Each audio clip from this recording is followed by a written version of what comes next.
मनोहर सरकार से समर्थन वापसी का ऐलान कर चुके महम से निर्दलीय विधायक बलराज कुंडू ने अब सरकार के खिलाफ मोर्चा खोल दिया।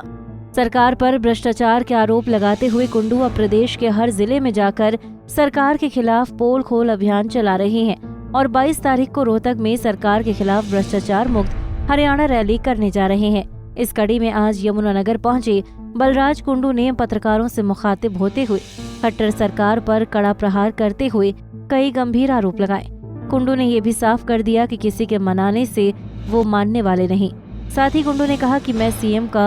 दोगला चेहरा सबके सामने लाकर रहूंगा और युवाओं, किसानों व गरीबों का हक उन्हें दिलवा कर रहूंगा।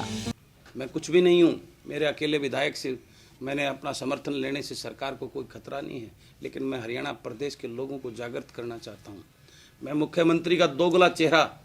कि जिस प्रकार वो ईमानदारी का ढोल पिटकर लोगों से उन्होंने दोबारा वोट लेने का काम किया है, मैं उनके उस नकाब को उतार कर लोगों के सामने नंगा करके रहूँगा कि ये मुख्यमंत्री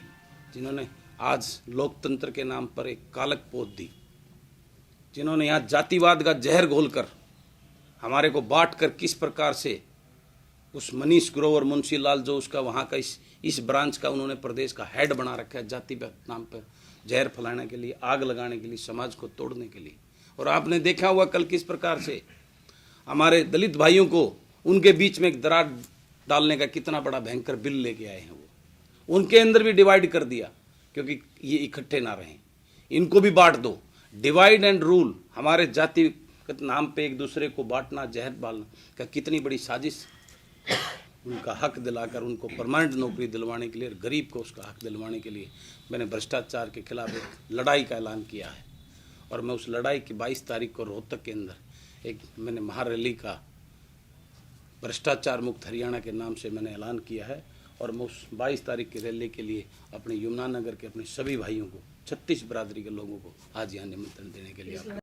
साथ ही बलराज कुंडू ने सरकार पर आरोप लगाते हुए कहा कि मैं दावा करता हूं कि पूरे हिंदुस्तान के इतिहास में पहली बार ऐसा हुआ है। जो भी दस्तावेज मेरे द्वारा दिए गए थे उसके आधार पर विज ने एसआईटी बनाई थी और इसी प्रकार जो दूसरे शुगर मिल के घोटाले थे उसके कई प्रूफ मेरे द्वारा मुख्यमंत्री को अपने पत्र के साथ लगा कर दिया था, लेकिन मुख्यमंत्री ने विधानसभा के पटल पर क्लीन चिट दे दी।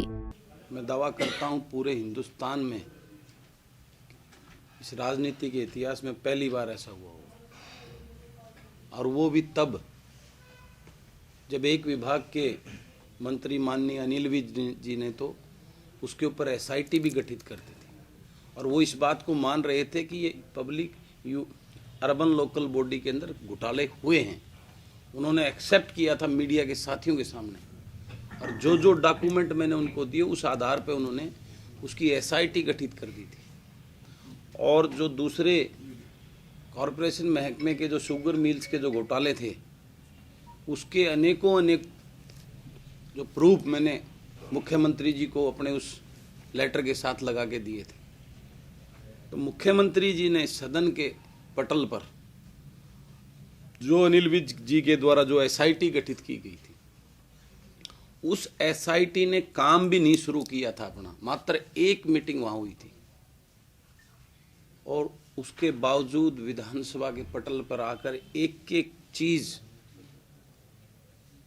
जो मैंने उसमें लिख के दी थी, जो घोटाले हुए थे, उसको किस प्रकार से क्लीन चिट देने का काम किया। और जब मुझे पता लगा तो मैं तो वहाँ विधानसभा से आ चुका था, जब मुझे गया तो मैं वापस दौड़ के विधानसभा में पहुंचा और मैंने वहाँ पे सवाल किया कि आप इतने बड़े घोटाले को किस आधार पर, एक मुख्यमंत्री ये तो कह सकता है कि भी मैं जांच कराएंगे इस चीज़ की, लेकिन एक मुख्यमंत्री को ये अख्तियारात किसी ने नहीं दे रखे। कोई ऐसी पावर नहीं है, कोई घोटाले को उजागर करता है और उसको क्लीन चिट देने का अधिकार। ये जनता प्रजातंत्र है, लोकतंत्र है, लोगों ने चुन के भेजा है, और लोगों के साथ अगर कोई इस प्रकार के घोटाला और किसानों को लूटने का काम किया है, और जो बिल्कुल क्लियर उस चीज़ के अंदर दर्शाता है, उन किसानों के साथ आप ऐसे अन्याय नहीं कर सकता कोई मुख्यमंत्री। अब देखना ये होगा कि सरकार के खिलाफ बलराज कुंडू ने जो बिगुल बजाया है उसका सरकार पर क्या प्रभाव पड़ेगा, ये तो आने वाला वक्त ही बताएगा, क्योंकि कुंडू न सिर्फ अपनी विधानसभा तक बल्कि पूरे प्रदेश में जाकर सरकार के दोगले चेहरे को उजागर करने की बात कह रहे हैं। और इसी को लेकर सरकार के खिलाफ रोहतक में एक महारैली करने जा रहे हैं, जिसके चलते कुंडू आज अपने कार्यकर्ताओं को रैली का न्योता देने के लिए यमुनानगर पहुंचे।